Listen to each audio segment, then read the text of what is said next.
bunch of stuff today. Clank and Pulsarcade expansion, Crimes and Capers, The Crew 2, Mission Dipsy, and BitsBins. Ooh. So we're going to talk about all of these, so stay tuned. Hi, it's Tarrant. And Stella here from Meeple University. Thank you for joining us today. We have some special things we want to show you. So we've got some review, some, organization bits, which we're going to show very shortly. Yes. First, what we're going to show everybody, Tarrant. We're going to have a look at Clank In Space and the Pulsarcade expansion there too. It's I think 2021, just recently out. So let's have a look. Yeah. So, Clank In Space, we were quite late to the party on Clank In Space. Indeed, we did. It's not a game until we'd played quite recently, but it's a game that a lot of people had compared other games to, and I think and I can really see why. It looks like it was one of the earlier games and one of the early popular games to use a deck building engine to drive a board game. Indeed. The first game I'd come across that was like that was Tyrants of the Underdark. This one does it in a much more sort of gateway, light, fluffy sort of way with a lot more random stuff happening, but it ends up being really fun. Yep, really fun deck building. So it is... Yeah, it's a deck builder. You start with your hand of generic cards. You can purchase from there'll be a row of 6. I've put them in a column because we otherwise ran out of space. There'll be a row of 6 cards to purchase from, and there's 3 different currencies. Oops, let's make that the right way. There's 3 different currencies in the game. There is skill, which is this blue diamond, and that's what you use to purchase cards. There is swords, and swords are what you use to attack creatures, attack enemies. There'll be spaces on the board where you have to attack stuff, and there'll be characters that come up in this thing that you need to attack. Which is part of the way you can get money. Yes. Which is the next currency. No, the next currency is boots, and boots let you move your meeples around the board. And through all of that, you can be spending those things to try to gain money, which is these credits here that we've got in the little BitsBins here that we'll come back to in a sec. So you'll be trying to get money, and you'll be trying to get victory points that are on cards, which is anywhere that you've got the green circle. And at the end of the game, you'll add up all your credits at 1-to-1 with your victory points, and whoever's got the most points wins. While you're doing that, you'll be running around the board, essentially starting over here, trying to move to the right-hand side where you can get an artifact. And there's different point scoring values of artifacts. And once you've taken an artifact, you can then head back to the other side and try to escape. And the game will escalate in pace once people start achieving all of these things. So if you're falling behind, you may not escape the ship.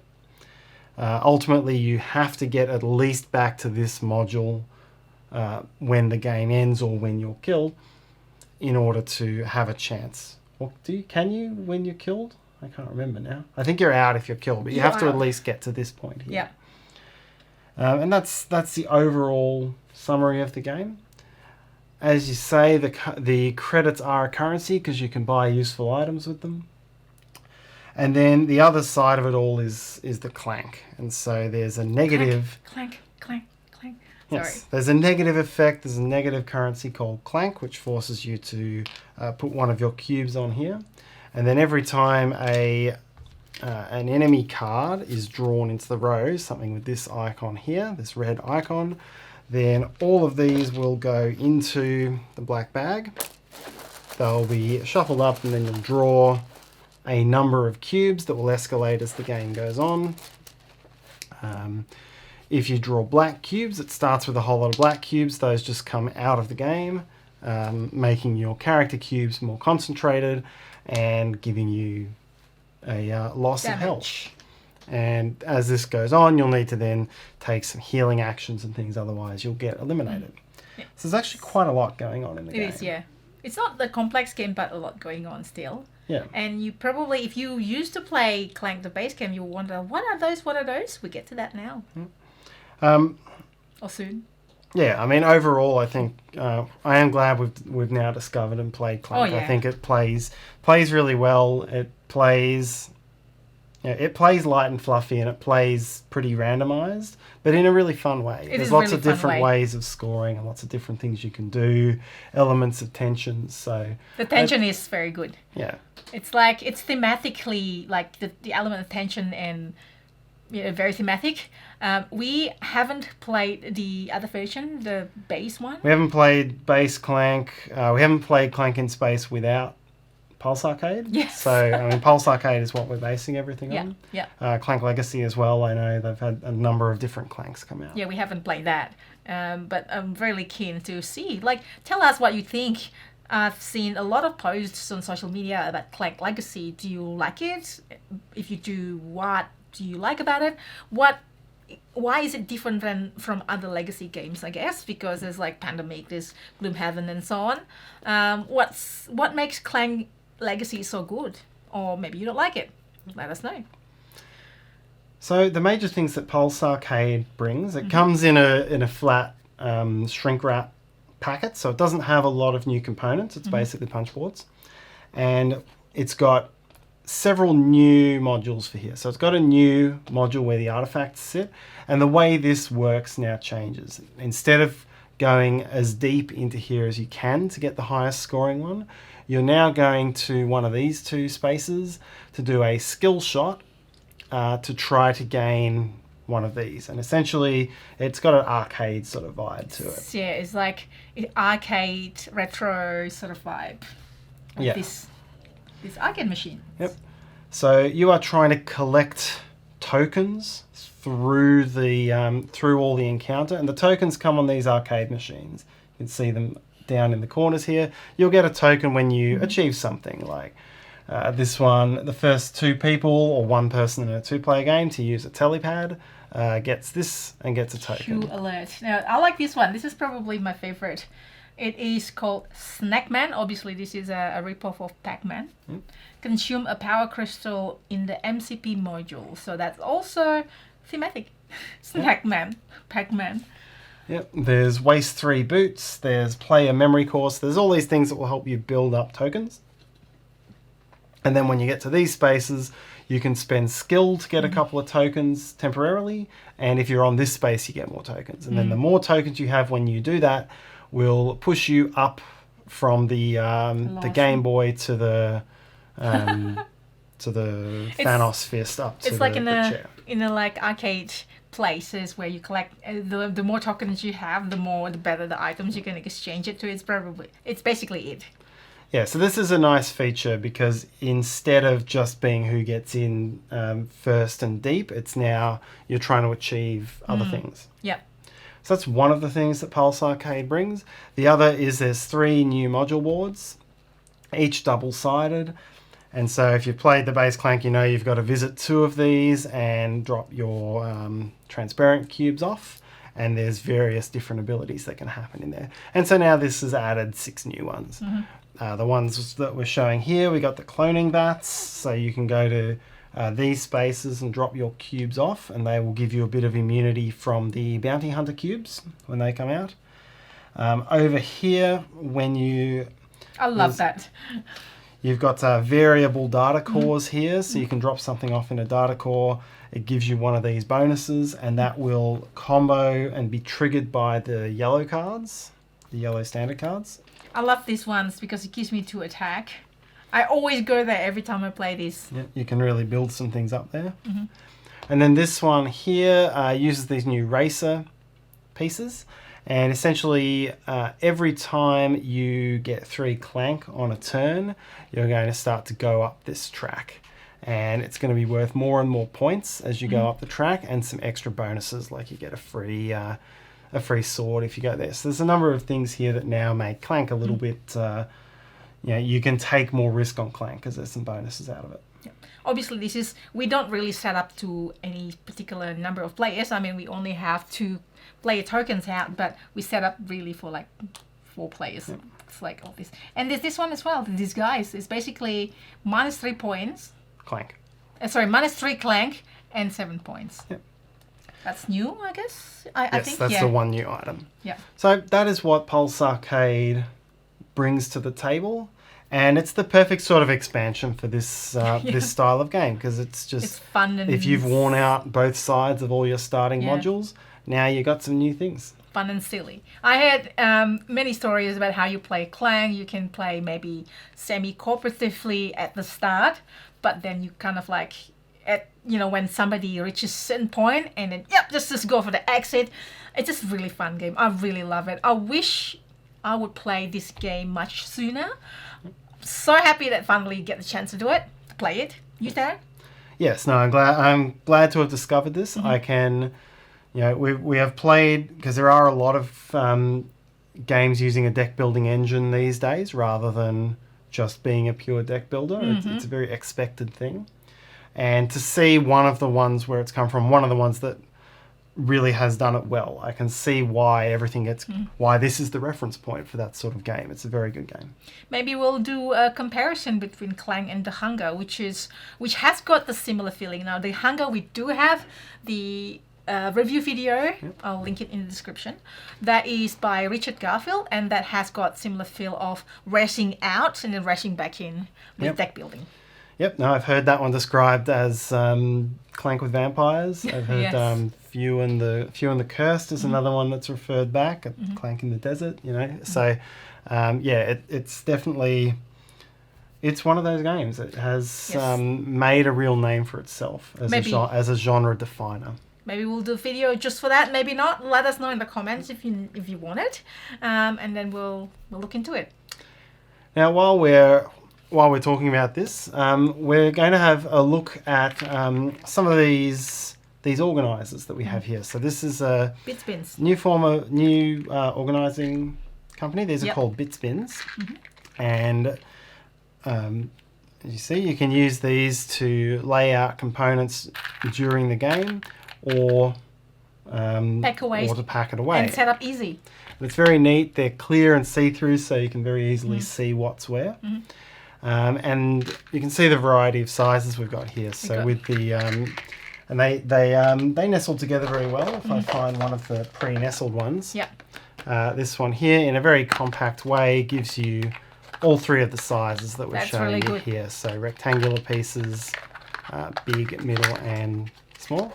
Now we're just gonna tell you that they've reached out to us, and then they said they've got this, like, ooh, this is really good, and then they help us sponsor this video as well. So, but we do like, I like to be organized.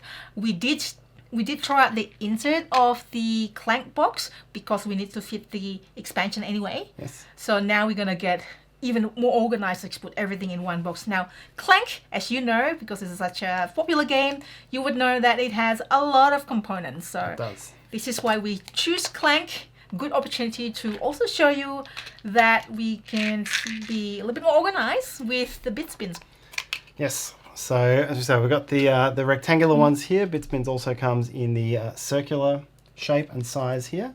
That we can use to put bits away in. Yep. And probably the nicest one of all, it almost looks like it's made for Clank. Oh, I know. Almost looks like it's made for Clank. It's not specifically made for Clank, but gee, it works well.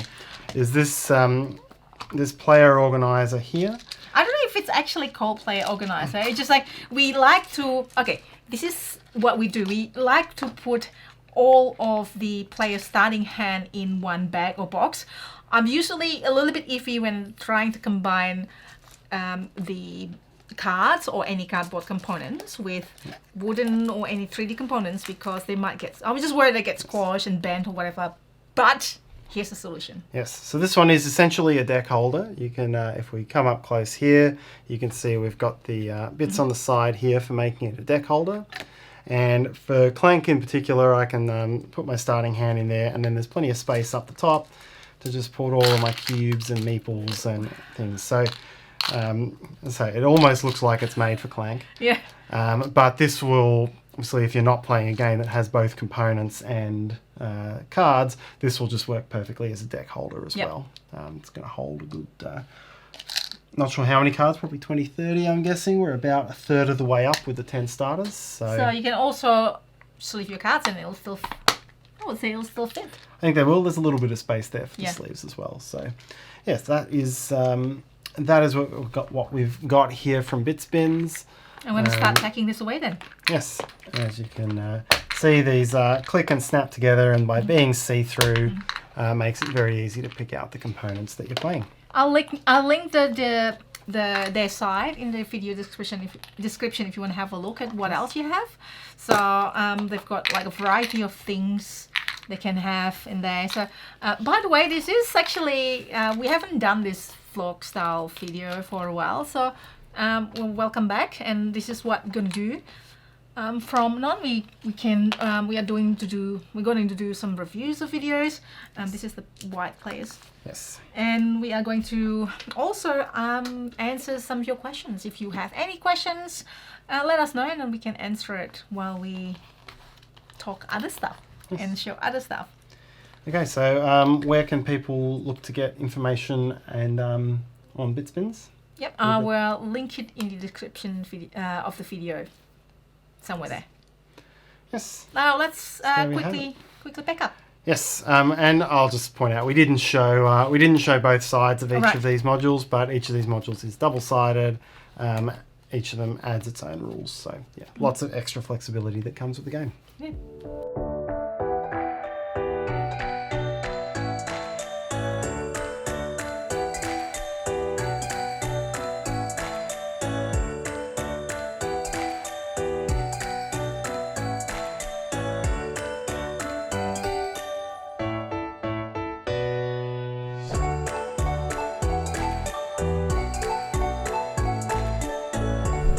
Right, Tarrant, we have something else now. Crimes and Capers. Yes.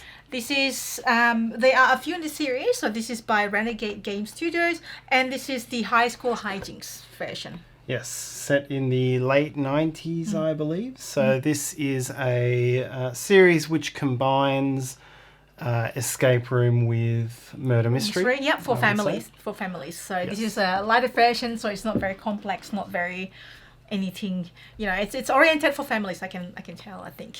Yes, families or parties for teenage people, I'd say.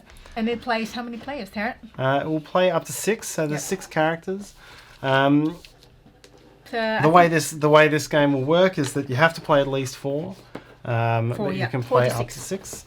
Each player will receive one of these booklets, which contains information. It contains the story in a school day written in note form. So you'll get some information. Yes, you'll get some information out of that. There is a guide here, so it is, as we say, it's meant to also be played in a murder mystery party sort of way. So there is a list of the students, and you can give these to people in advance, and they can some suggestions here on how to dress and how to act. And essentially you'll get together, you'll read out your information, ideally in character if you're doing it from a role play style. Yeah, cautioned up. Yep.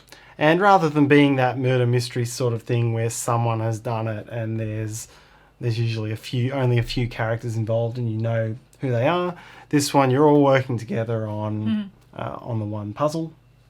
And it is in that escape room style of puzzle. You'll have a map to reference against, and you'll have a number of items to reference against. For this one, anyway. I don't know. We haven't played the other version, so this is just the one High School Highjinks. Yes. And look at this, how cute it is, right? So this is actually the box, the bottom of the game box, and because of this is very thematic. And this is a high school locker, and it has a padlock that we have to solve. So what is the code, Tarrant? Well, we can't tell everyone that. I know. This is just like it's been randomized as well. Anyway, so we don't know. I mean, you can... more materials inside there, which yes. Progress the story at the halfway point. There are other materials outside, but we just like put it in there as well. Anyway, it's good to just like keep some hidden. As Tarrant said, there's like this map, this information, and things like that you unlock in Solution. So that's basically it. As simple as that. As Tarrant said, plays 4 to 6. Now, have you played it? Have you heard of it? Let us know as well in the comment below. I feel like this one is good for kind of like for light audience. It also depends on who you're playing with, like you know, get into the right groups, right, you know, expectation, and then it is exactly again what you say, escape room, puzzle type of escape room combined with murder mystery. Yeah, I think your typical escape room game hunters who, you know, have done a lot of exits and unlocks, this isn't going to scratch the itch because it's quite a lot lighter from a puzzle standpoint. Where it's going to, unless you really, unless you want to do it as part of a 90s themed night, because yeah, it's set in 1998, and it is story based as well, because there's things, story progression, or some sort of story that you read there as your character. Yep. And you just read it out. What happened? It could be between conversation between two people or more, Yep. and it might give you clues. And then everyone reads their story. That's a good thing I like about it, that everyone has got a part of it. They have to read their own story, so that, you know, and then everyone works together to solve it. Because not going to be just one person trying to just solve everything. Yep. Because of this book. What do you reckon? Anything else? Yeah, no, I think that, yeah, it's where it will struggle is that it's lighter than, there's less information and less puzzles than your typical murder mystery event, and it's a lot lighter than your typical escape room game. So that's why it's going to pitch very young. I wouldn't recommend it for adult audiences. I would be taking it into a family or teen party sort of vibe. Yeah, because Tarrant is really good at escape room type of game, and well, this is kind of like maybe my level. I love it, but I'm not as good as Tarrant. So if we go to escape room, you know, one of those ones that we've been to actually recently, escape room style, you know, you go somewhere, you're trying to escape the room, obviously escape room, and Tarrant, you probably do like what, 80% of the puzzle? No, you're being modest. No. You're being very modest. And I would probably find something, and I'll be like, Tarrant, this is it. This is what it is. Can you please solve this? But I think this is how you solve it. And I give you the card, and then like, remember last time? About the light? I was like, oh, this is this. And then, here, solve You just it. got me to do the grunt work. Yeah. But that's only grunt work. You essentially solved it. Ah, no, not really. Anyhow. So that is Crimes and Capers. High School Highjinks. Yes. Let's move on to the next. Now, we are going into some missions in the deep sea. In the Crew Mission Deep Sea, which is the sequel of the Crew. Yes. So we are going to quickly let you know, just really broadly, just in case you haven't played the Crew #1, and let you know what's the difference. Yes, so the original Crew Mission to Planet 9 or Deep Space, or I forget the subtitle. It's a cooperative trick-taking game with limited communication that really does have the feel of some of the classic auction types of games. Yep. Yes. This new sequel is the same game, essentially. Same mechanic. Same mechanics, exact same trick-taking, exact same deck. We're just now set underwater, so you can see we've got some new underwater things going on here instead of being in space. Yes, we do have the how to play for the Crew 1, by the way. I'll link that in the video description below if you want to know how to play exactly, just like better overview. Yes. So really the major thing that's new is the tasks you're cooperatively trying to achieve. In the first game, other than some different ones that came specifically out of the logbook, you are essentially trying to get a certain card into a certain player's hand by making sure they took the trick that contained that card. And you would get more and more cards, and that would be how the game would progress. In this one, there's more variety of tasks. There's a whole deck here of tasks. It's a very tall deck. Yep, and the difficulty of each task based on its player count is shown here on the back. And so if I were doing a difficulty 4 challenge in a 3-player game, I would start drawing these cards until I got a difficulty of exactly 4. Then I'd flip those over. We'd distribute those tasks in the usual way. You can actually now pass so you can pass this when time, you're yes. distributing the tricks, which is not other cards, which is nice. And then you try to achieve these tasks. So there's a lot more variety here. This one is to have, want the player to win more tricks than anyone else. This is to win no tricks containing cards of this suit, green or yellow. 0 tricks. Got a Mazare one here, a traditional type. Wow, that's very exact. Winning exactly 1 in the old bridge style. Yeah, exactly 4. You can see that's... I don't think we've shuffled these, so we're getting 2 of the same in here, but winning something with no submarines, which is the trump. Yeah. Win exactly 1 green card. Double cards here. Very specific. Yes. Win this card with a trump card. That explained why we lost so badly last time, because where is that card? Because we got that and then got another one that is similar. Win a trick containing only even numbered cards.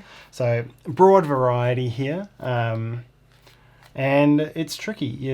Tricky. Some of these are quite thinky to work out how to make them happen. I think the ones we found where it was win a trick that was not less than this one. Oh my gosh. Trick with a total value greater than we played 3 23, players. 28 or 31. So that requires a lot of 9s, 8s and 7s to meet those.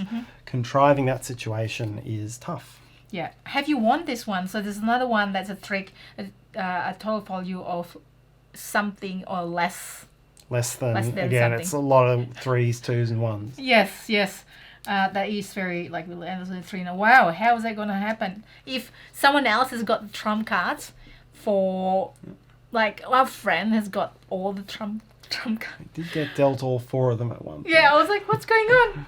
Made it hard for. Who shoveled that? Yeah, that's a really interesting one, and it gives more variety to the game rather than following the log. Yeah. Although it still already have the variety, although the missions are the same, but the cards are different and the people are different, the number of players different. We thoroughly enjoyed the crew one and this one as well. It was our top game of 20 something. Whichever year we played it, I think it was 2020, which was the year after it came out. Yeah, because it was German edition and we got it the English edition afterwards, so we included.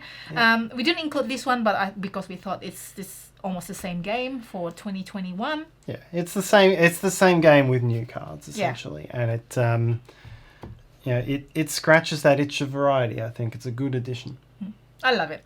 I would just wish that we can win more often. It's really tough. It's one of those that's tough. So what do you think? Have you also played the crew 1, the crew 2? You play both. Which one's your favorite?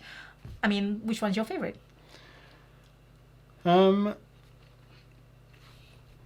I'm not sure. I think it's equally favorites. I think the overall variety between the 2 is great. And we still call who's got the rocket card? Submarine card. And then it was submarine card. What's that? Rocket card. Yeah. We're so used to. We play a lot of the crew 1, so we just keep calling that rocket. Indeed, and I'm not sure. I guess there's a few reasons why they might have done this as a new version with new cards rather than just adding this as an expansion pack. Means they're not cross-compatible necessarily, but otherwise, the game still plays really well. That's true. So that's it. That is the crew Mission Dipsy and also the end of our vlog, I would say. The sharing of stuff.